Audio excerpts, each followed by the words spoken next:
रोज एक नई कहानी देखने के लिए चैनल को सब्सक्राइब करें और बेल आइकन दबाना ना भूलें।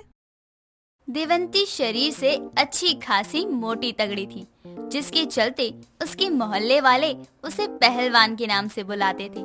लेकिन जहाँ एक तरफ देवंती शरीर से एकदम पहलवान थी, तो वहीं दूसरी तरफ उसकी बहू लकड़ी से भी ज्यादा पतली थी, जिसके चलते जब भी मोहल्ले वाले दोनों सास बहू को साथ देखते तो उनका मजाक उड़ाना शुरू कर देते थे।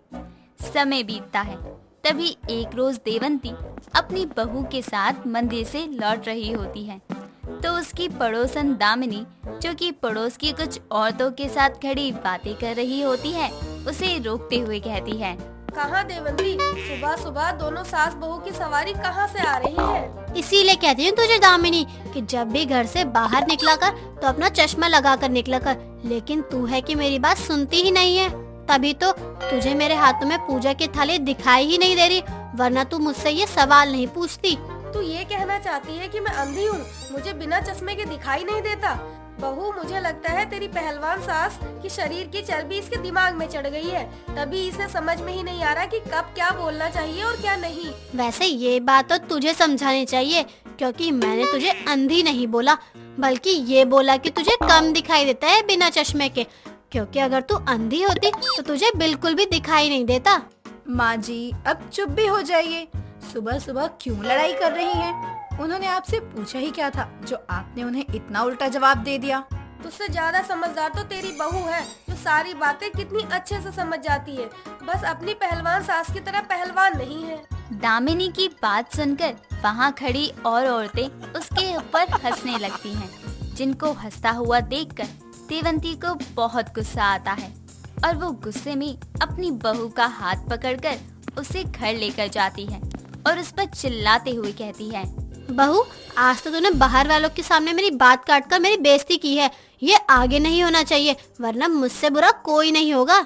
माँ जी, आप मेरी बातों का गलत मतलब निकाल रही हैं, बल्कि सुबह के समय बिना बात की बहस करने को रोकना था, क्योंकि अगर सुबह खराब हो जाए तो पूरा दिन ही खराब हो जाता है। शायद तू भूल रही है कि तेरी सास पहलवान है, किसकी हिम्मत है मोहल्ले में जो मुझसे बहस करने की सोचेगा, इसलिए तू अपना ज्ञान अपने पास रख, मुझे उसकी जरूरत नहीं है। बस आगे से कभी भी मेरी किसी बात को काट कर बीच में बोलने की कोशिश मत करियो। देवंती अपनी बहू को सुना रही होती है कि तभी उसका बेटा रोहित ऑफिस जाने के लिए तैयार होकर नीचे आता है और अपनी माँ को देखकर कहता है, क्या हुआ माँ, आप सुबह सुबह मेरी बीवी पे चिल्ला क्यों रही हो? बेटा, तो अपने बीवी को समझा दे कि मेरी बातों के बीच में अपने ज्ञान की बातें मत घुसाया करे और अपने काम से काम रखे। माँ, जब पूरे मोहल्ले में किसी की हिम्मत नहीं होती आपकी बात को काटने की, तो इसकी कैसे हिम्मत हो सकती है? और वैसे भी बाहर मोहल्ले में जो भी हुआ है मैंने वो सब देखा भी है और सुना भी है, वो भी छत से, और मुझे नहीं लगता कि इसमें कोई माधुरी की गलती है। तू तो है ही जोरू का गुलाम। देवंती इतना कहकर वहाँ से चली जाती है। थोड़ी देर बाद रोहित भी अपने ऑफिस के लिए निकल जाता है। समय बीतता है, तभी एक रोज देवंती की जेठानी शारदा वहाँ आती है और देवंती को हॉल में फलों की टोकरी को गोद में रखे फल खाते हुए देखकर हंसते हुए कहती है, बस कर देवंती, वरना फट जाएगी किसी दिन। अगर इतना खाएगी तो वैसे ही पहले से ही पहलवान बनी घूम रही है। जेठानी जी, आप तो आते ही मुझे ताने मारने लगी। आज मुझे कोई खास भूख नहीं थी, इसलिए मैंने सोचा फल ही खा लूं। देवंती, तू शरीर से इतनी पहलवान है कि अगर तू कुछ दिन नहीं भी खाएगी तो भी तेरे शरीर पर कोई फर्क नहीं पड़ेगा। अब तो तू अपनी सेहत का नहीं बल्कि अपनी बहू की सेहत का ख्याल रख, बेचारी वैसे ही कमजोर है, और अगर तू आगे खड़ी हो जाए तब तो बिल्कुल भी दिखाई नहीं देती वो। जेठानी जी, अब मैंने उसे खाने पीने के लिए तो मना नहीं किया है, लेकिन जब उसके शरीर में कुछ लगता ही नहीं है तो मैं क्या करूं? देवंती और शारदा आपस में बात कर ही रही होती हैं कि तभी माधुरी चाय नाश्ता लेकर वहाँ आती है, जिसे देखकर शारदा कहती है, बहू, ये सब मेहमान नवाजी की जरूरत नहीं है मुझे, क्योंकि आज से पहले कभी मुझे यहाँ एक गिलास सादा पानी भी नहीं मिला। चाय नाश्ता तो दूर की बात है, वो क्या है ना कि तेरी पहलवान सास से उठा ही नहीं जाता, तो ये मेरी आवभगत कैसे करेगी? जेठानी जी, आप बहू के सामने झूठ क्यों बोल रही है? आप जब भी आई हैं, मैंने आपको चाय नाश्ता नहीं पूछा है क्या?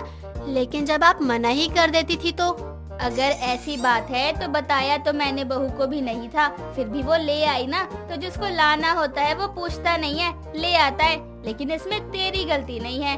तू शरीर से इतनी पहलवान हो गई है कि अगर जमीन पर बैठ जाए तो तुझे उठाने के लिए 2 आदमी चाहिए, तो तू दूसरों की सेवा पानी कैसे करेगी? जाने दीजिए बड़ी माँ, आप नाश्ता करिए। इतनी दूर से आई हैं आप थक गई होंगी। नहीं बहू, सच बोल रही हूँ। तू थोड़ा अपनी पहलवान सास को समझा, या तो इसकी पहलवानी थोड़ी तू ले ले ताकि ये थोड़ा कम हो जाए और तू सही हो जाए शरीर से। लोग इसको पहलवान बोलते हैं तो इसे लगता है लोग इसकी तारीफ कर रहे हैं, लेकिन सच तो ये है कि पीठ पीछे यही लोग हंसते हैं इस पर। शारदा की बातें सुनकर देवंती चिढ़ जाती है और गुस्से में अपने कमरे में चली जाती है। थोड़ी देर बाद शारदा भी वहाँ से चली जाती है। समय बीतता है। तभी एक रोज देवंती और माधुरी मार्केट से लौट रहे होते हैं। तभी वो देखती हैं कि मोहल्ले में सभी औरतें आपस में खड़ी कुछ बातें कर रही होती हैं। तभी देवंती और उसकी बहू उनके पास आती हैं और कहती हैं, ये किस बात की मीटिंग हो रही है मोहल्ले में? जब भी बाहर से घर आओ हमेशा इस मोहल्ले की औरतें आपस में परपंच करती रहती है। तुम लोगों के पास कोई काम नहीं रहता है क्या? नहीं देवंती बहन, ऐसी बात नहीं है। वो क्या है ना कि हम लोग अपने मोहल्ले में हर साल होने वाली सास बहू रेस प्रतियोगिता की बातें कर रहे थे। इस बार आपकी बहू भी आई है, इसलिए मुझे लगता है कि आपको भी इसमें भाग लेना चाहिए। हम लोगों ने आपका और आपकी बहू का नाम भी लिख लिया है। ऐसे तुमने नाम तो लिख लिया, लेकिन क्या ये दोनों सास बहू भाग पाएगी? क्यों बहू, तुम भाग पाओगी अपनी पहलवान सास के साथ? अभी भी टाइम है, नाम वापस ले लो, वरना पूरे मोहल्ले में मजाक बन जाएगा। नहीं नहीं, तुम भी कैसी बातें कर रही हो? देवंती पहलवान है, ये कुछ भी कर सकती है, तो फिर ये छोटी सी दौड़ क्या चीज है? क्यों देवंती? माँ जी प्लीज हाँ मत करना। ये लोग आपको चढ़ा रहे हैं ताकि आप दौड़ में हिस्सा ले और हार जाएं, जिसके बाद ये लोग आपका मजाक उड़ाएं। अब जब आप लोग इतना कह ही रहे हैं तो ठीक है, मैं भाग लेने के लिए तैयार हूँ। देवंती इतना कहकर अपनी बहू को लेकर घर आ जाती है। जिसके बाद माधुरी अपनी सास को मोहल्ले वालों की रेस के पीछे छुपी चालाकी के बारे में बताते हुए कहती है, माँ जी आपको हाँ नहीं करना चाहिए।